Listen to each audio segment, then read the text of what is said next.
ভাগ চাগ পায় সেইকাৰণে তেওঁলোকে এইবিলাক ব্যৱস্থা নলয় আগতে কংগ্ৰেছৰ চৰকাৰ আছিল একে অৱস্থা তেওঁলোকৰ নাকৰ মুখত হাজাৰ হাজাৰ কোটি টকা দুৰ্নীতি কৰিছিল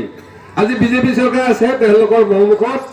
নাকৰ সন্মুখত তেওঁলোকে দুৰ্নীতি কৰিছে একো কৰিব পৰা নাই সেইকাৰণে আমি এই সমস্যাবিলাকৰ পৰিত্ৰাণ পোৱাৰ কাৰণে অসম ৰক্ষামন্ত্ৰীৰ নেতৃত্ব চিৰাং জিলাৰ অন্তৰ্গত বাছুগাঁৱৰ বিজয়ঘাট পৰা দেখা গেল গণ সুৰক্ষা সমিতিৰ নিৰ্বাচনৰ প্ৰচাৰ চলোৱাৰ সভা এখন পাতা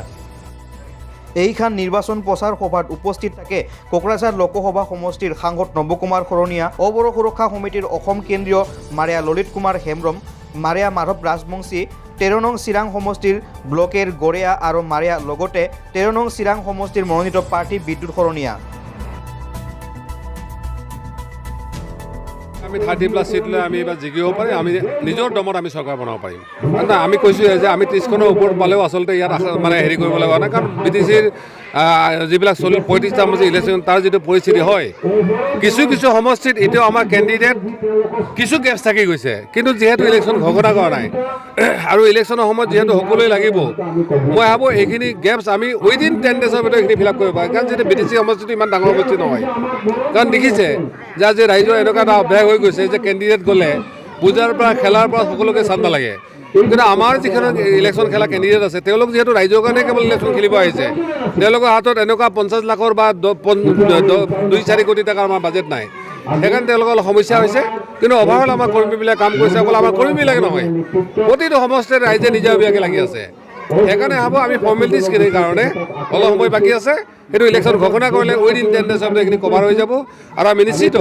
যে ৰাইজৰ যিটো এইবাৰ পৰিৱৰ্তনৰ প্ৰতি যিটো ৰাইজৰ আকাংক্ষা বিশেষকৈ আমূল পৰিৱৰ্তনৰ প্ৰতি মই ভাবোঁ এইবাৰ আমি ছাকচেছ হোৱাৰ কোনো সন্দেহ নাই নিশ্চিতভাৱে আজি চাওক ইয়াত যিখন সভা হৈছে এই সভাত আমাৰ খৰচ বুলি নাই মাইকৰ আৰু চেক এখনৰ ভাড়াটো কিন্তু বাকী দলবিলাকে ইয়াত যিটো কৰিছে তেওঁলোকে স্কিন দিম বুলি কৈছে তেওঁলোকে হাজিৰা দিছে তেওঁলোকে খানা পিনা দিছে তেওঁলোকে আৰু বহুত কিবা কিবি প্ৰতিশ্ৰুতি দিছে যাৰ কাৰণে তেওঁলোকৰ মানুহ হৈছে অকল সেয়াই নহয় যিবিলাক পদযাত্ৰা কৰিছে আমি কৈছোঁ আমি চবকে হাজিৰা দি আছে আমাৰ শিল্পীবিলাক আজি বেকাৰ আছে যদি তেওঁলোকে প্ৰমোদৰ পদযাত্ৰা হয় আগ্ৰামৰ পদযাত্ৰা হয় তাত যদি গৈ 2 এষাৰ পইচা পায় তাত যোৱাত একো অসুবিধা নাই সেইকাৰণে কৈছোঁ যে আমাৰ যিহেতু সেই সুবিধাখিনি নাই আমি কৈছোঁ যে ঘৰে ঘৰে গৈ ড'ৰ টু ড'ৰ ৰাইজক বুজাওক আৰু আজি চাওক 6 বছৰে আমি কোকৰাঝাৰ সমষ্টিৰ MP হিচাপে আমি ৰাইজক যিখিনি কথা বুজাইছিলোঁ আজি মই কেৱল গৈ দেখা দিলে হ'ল ৰাইজক কোনো বুজাৰ দৰকাৰ নাই কেৱল নমস্কাৰ এটা দিলে হ'ল মই ভাবোঁ এইখিনি কাম এটলিষ্ট আমাৰ কৰ্মী আৰু কেণ্ডিডেটবিলাক কৰিব পাৰিব তেওঁৰ এই ভ্ৰমটো মই ভাবোঁ যেতিয়া BTC ইলেকশ্যন ৰিজাল্ট দিব আমি যেতিয়া কোকৰাঝাৰত গৈ আমি মানে কি কয় আমি চৰকাৰ বনাম তেতিয়া তেওঁলোকৰ ভুলটো ভাগিব কাৰণ BTR হোৱাৰ পিছত অবৰ আৰু অধিক শক্তিশালী হৈছে অবৰ চেণ্টিমেণ্টটো আৰু অধিক মানে গাঢ় হৈছে আৰু অবৰ ৰাইজ অধিক কনচলিডেট হৈছে তেওঁলোকে তাৰ প্ৰমাণ ইলেকশ্যন পাব কাৰণ তেওঁলোকে BTR চুক্তিৰ জৰিয়তে যিটো অবৰ খেলিলে তেওঁলোকে মাটি ক'লে অবৰক নিদিওঁ তেওঁলোকে অবৰক মানে নিজৰ মাটিৰ পৰা উচ্ছেদ কৰা হ'ব তেওঁলোকে ক'লে অবৰক ৰিজাৰ্ভেশ্যন নিদিয়ে 60টা সমষ্টি 45টা সমষ্টি তেওঁলোকে ৰাখিব তেওঁলোকে ক'লে অবৰৰ ডেকা ল'ৰা যুৱকসকলক তেওঁলোকে ইভেন আৰ্মি পুলিচত চাকৰিখনো কৰিব নিদিয়ে তাৰপিছত ইয়াত বড়ো অবৰ কেলে শেষ হ'ব বড়ো অবৰ মই ভাবোঁ আকৌ হৈছে যি নৱহৰণে আগতে বড়ো অবৰ কৰাৰ কাৰণে অলপ দ্বিধা কৰিছিল কিন্তু আজি আমাৰ কোনো দ্বিধা নাই কাৰণ তেওঁলোকে লক্ষ্মণ ৰেখা পাৰ হৈ গৈছে ইয়াতকৈ যদি বেছি যাব দিয়া হয় কিন্তু ইয়াত আমাৰ ৰাইজখিনি মৰি শেষ হৈ যাব আৰু ইয়াত যি 7 লাখ বিঘা মাটিত বেদখল হৈ থকা বুলি কৈছে এই মাটিৰ পৰা যদি উচ্ছেদিত হয় BTCত 5% অবৰ ৰাইজ নাথাকিব অৰ্থাৎ প্ৰায় 29 লক্ষ 28 লক্ষ অবৰ ৰাইজৰ হয়তো 26 লক্ষ মানুহে ইয়াৰ পৰা বিতৰিত হ'ব গতিকে ইয়াৰ পিছত যদি প্ৰমোদ বড়োই কয় ইয়াত বড়ো অবৰ শেষ হয় তেওঁলোকে অবৰ ইছ্যুবিলাক ডাইলুট কৰিছে কাৰণ তেওঁলোকে দেখিছে যে BTRত মূল ইছ্যু আছিলে গাঁও গঠন BTCত সেইকাৰণে তেওঁলোকে BTR গাঁও গঠন ইছ্যুটো সোমাই তেওঁলোকে গাঁও কাটা পাৰ্টিৰো ছাপৰ্ট ল'ব বিচাৰে যে গাঁও থাকি যোৱা পাৰ্টিৰো ছাপৰ্ট ল'ব বিচাৰিছে কিন্তু মূল উদ্দেশ্য তেওঁলোকে গাঁও সোমোৱা মূল উদ্দেশ্য তেওঁলোকে গাঁও গঠন নোহোৱা বা গাঁও গঠন হোৱাৰ ইচ্ছা নাই ঠিক তেনেকৈ STকৰণৰ ক্ষেত্ৰত তেওঁলোকে ক্লিয়াৰলি কৈছে আপচুই যে আজি যিখিনি ST আছে তেওঁলোকৰ সুবিধাখিনি বঞ্চিত কৰি ST কৰা নহয় মই আপোনালোকক সুধিছোঁ যদি BTRত যদি কৰ্মচাৰীৰ কাৰণে আদিবাসীৰ কাৰণে ৰিজাৰ্ভেশ্যন নাথাকে পলিটিকেল যদি তেওঁলোকৰ চাকৰি বাকৰি ঠিক তেনেকৈ বিভিন্ন সুবিধা ৰিজাৰ্ভেশ্যন নাথাকে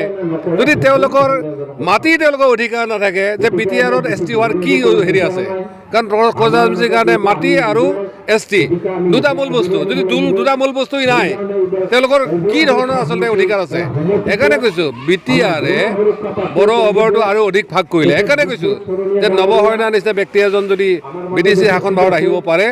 মই ভাবোঁ বড়ো অৱৰটো আমি 24 ঘণ্টাত আমি শেষ কৰি দিম 2014 চনৰ আগলৈকে BTR-বাসী অৰ্থাৎ BTC-বাসী মানে অন্ধৰ নিচিনা আছিলে 2014 চনত আমি জাষ্ট অন্ধৰ লাখতি হ'লোঁ আৰু আজি গণৰক্ষা পাৰ্টিৰ জৰিয়তে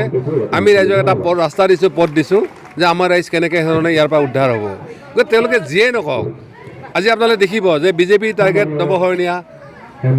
কি কয় কংগ্ৰেছ AFেও হয়তো নৱশৰণীয়াকে টাৰ্গেট কৰে BBL BBF-ও নৱশৰণীয়া টাৰ্গেট কৰে কাৰণ এই গোটেইকেইটা দলে ক'ৰবাত নহয় ক'ৰবাত মিলি কেনে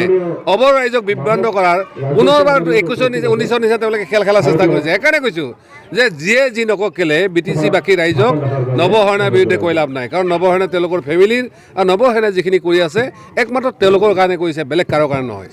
আমাৰ প্ৰতিদ্বন্দ্বিতা চাওক যে 3টামান সমষ্টিত বিজেপিৰ লগত আমাৰ বিজেপি ছেকেণ্ড পজিশ্যনত আহিব আৰু UPPL হয়তো মোটামুটি তেওঁলোকে 6-7টা সমষ্টিত ছেকেণ্ড পজিশ্যনত আহিব পাৰে আৰু BPF-এ কিছুমান জেগাতে UPPL অস্তিত্ব নাই গতিকে তাত BPF ছেকেণ্ড পজিশ্যন আহিব কিন্তু আমাৰ মাৰ্জিনটো অলমষ্ট 5-6,000 চবতে থাকি যাব